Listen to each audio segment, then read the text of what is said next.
தனது தந்தை S.A. சந்திரசேகர் மூலம் திரையுலகில் குழந்தை நட்சத்திரமாக அடியெடுத்து வைத்த விஜய் 1992 வெளியான நாளைய தீர்ப்பு படத்தின் மூலம் கதாநாயகனாக உருவெடுத்தார்.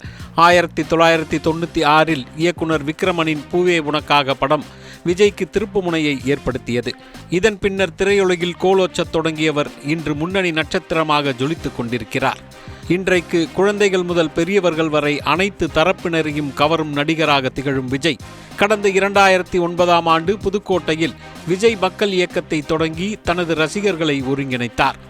கோலிவுட்டை கலக்கத் தொடங்கிய காலம் முதலே விஜய் மீது அரசியல் பார்வை இருந்தபடியே வந்தது.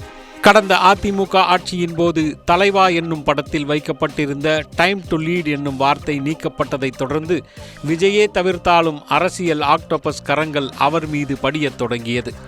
இந்த நிலையில் அரசியல் தொடர்பாக வெளிப்படையாக எதுவும் பேசாவிட்டாலும் தனது விஜய் மக்கள் இயக்கத்தினர் தேர்தலில் போட்டியிடுவதற்கு தடை ஏதும் விதிக்கவில்லை.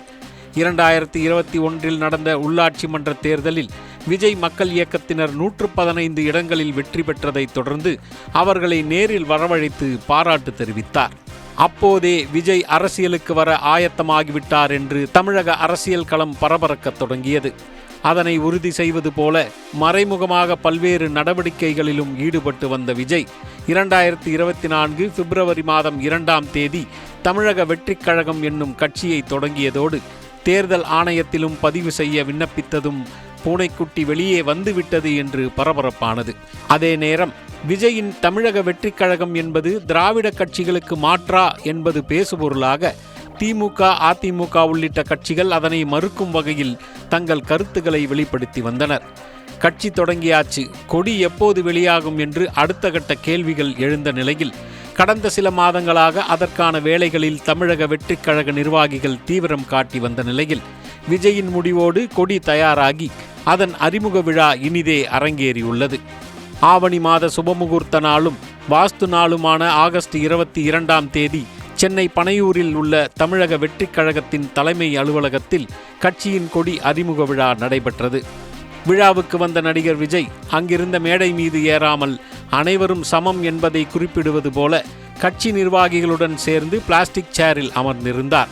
கொடியேற்று நிகழ்ச்சியில் விஜயின் பெற்றோர் சந்திரசேகர், ஷோபா ஆகியோர் கலந்து கொண்டனர். அவர்களையும் விஜய் வணங்கினார்.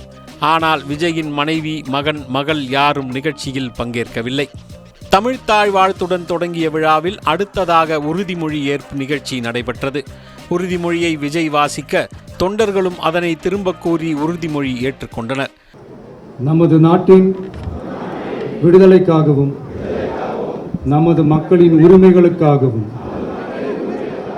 தமிழ் மண்ணில் இருந்து தீரத்துடன் போராடி உயிர் நீத்த எண்ணற்ற வீரர்களின்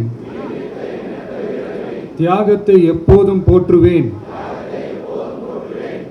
நமது அன்னை தமிழ் மொழியை காக்க உயிர் தியாகம் செய்த மொழிப்போர் தியாகிகளின் இலக்கை நிறைவேற்றும் வகையில் தொடர்ந்து பாடுபடுவேன். தனது உறுதிமொழியில் விடுதலை போரில் உயிர் நீத்த தமிழக வீரர்கள், மொழிப்போர் தியாகிகள், இந்திய அரசியலமைப்பு சட்டம், இறையாண்மை, ஒற்றுமை, சகோதரத்துவம், மத நல்லிணக்கம் ஆகியவற்றையும் குறிப்பிட்டார். சமூக நீதி பாதையில் பயணித்து மக்கள் நல சேவகராக கடமை ஆற்றுவதாகவும் உளமாற உறுதி கூறுவதாக உறுதிமொழி ஏற்றுக்கொண்டார்.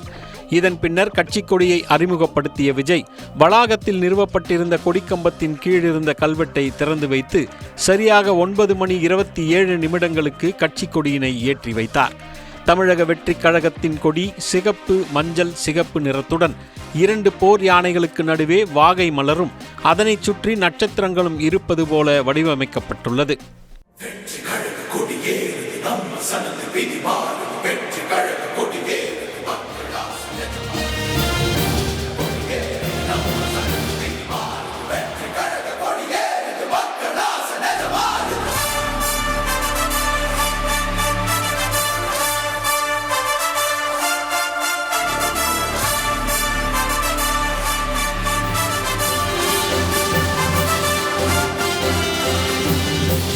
போராட்டத்திற்கு பின்னர் இசையமைப்பாளர் தமன் இசையில் விவேக் வரிகளில் உருவான தமிழக வெற்றி கழகத்தின் கொடிப்பாடல் வெளியிடப்பட்டது.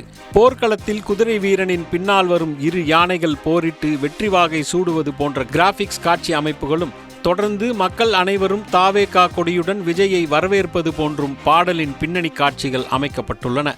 நாடி நரம்புகளை முறுக்கேற்றும்படி அமைந்த பாடல் வரிகளை கேட்டு கட்சி நிர்வாகிகள், தொண்டர்கள் உற்சாகத்தில் ஆர்ப்பரித்தனர். இறுதியாக தொண்டர்கள் மத்தியில் உரையாற்றிய விஜய், இதுவரை நமக்காக உழைத்தோம், இனி தமிழ்நாட்டு மக்களுக்காக உழைப்போம், உங்களுடைய இல்லத்திலும் உள்ளத்திலும் தாவேகாவின் கொடி இருக்கும், நல்லதே நடக்கும், வெற்றி நிச்சயம் என்று கூறி சுருக்கமாக ஓரிரு நிமிடங்களிலேயே உரையை முடித்துக் கொண்டார். என் நெஞ்சில் குடியிருக்கும் தமிழ்நாட்டு மக்கள் அனைவரும் அவங்க முன்னாடியும் சரி, இன்னைக்கு அந்த கொடியை அறிமுகப்படுத்துறதுல எனக்கு ரொம்ப ரொம்ப பெருமையாக நினைக்கிறேன். இது வரைக்கும் நாம் நமக்காக உழைச்சோம். இனி வரப்போகிற இயர்ஸில் நம்மளை ஒரு கட்சி ரீதியாக நம்மளை தயார்படுத்திக்கிட்டு தமிழ்நாட்டுக்காகவும் தமிழ்நாட்டு மக்களின் உயர்வுக்காகவும் நாம் எல்லாருமா சேர்ந்து உழைப்போம். நல்லதே நடக்கும், வெற்றி நிச்சயம்.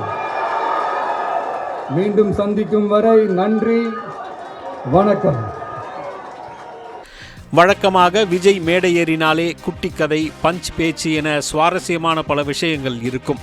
ஆனால் கட்சிக்கொடி அறிமுக விழாவில் அது எதுவுமே இல்லாதது காத்திருந்த தொண்டர்களுக்கு ஷாக் கொடுக்கும் விதமாக அமைந்தது. விஜய் தான் குட்டிக்கதை சொல்லவில்லையே தவிர, கொடி அறிமுக விழா காட்சிகள் ஒவ்வொன்று குறித்தும் இணையத்தில் கதையாக பரவிக்கொண்டிருக்கிறது நெட்டிசன்களின் கைங்கரியத்தில். முதலாவதாக உறுதிமொழி எடுத்தபோது உளமாற உறுதி கூறுகிறேன் என்றார் விஜய். தமிழகத்தில் திமுக ஆட்சியில் அமரும் போது மட்டுமே உளமாற என்னும் பதத்தை பயன்படுத்துவதை சுட்டிக்காட்டும் இணையவாசிகள், திமுகவின் கடவுள் மறுப்பு பாதையில் விஜய் பயணிக்க இருக்கிறாரா என்ற கேள்வியை எழுப்பியுள்ளனர்.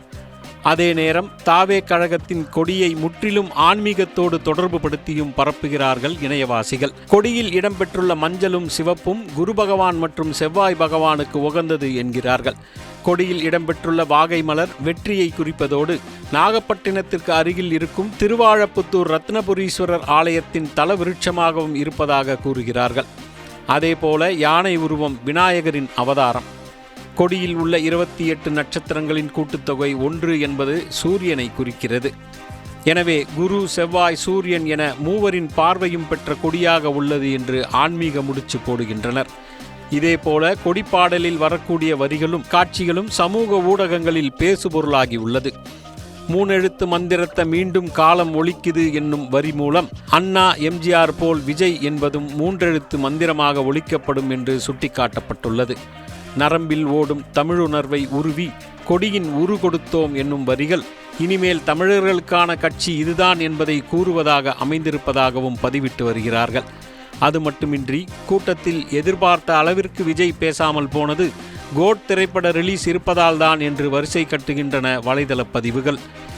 விஜய் கட்சியின் முதல் மாநாடு நடக்கும் வரை கொடியும் கொடிப்பாடலும் தான் இணையம் முழுக்க பேசுபொருளாகும் போல.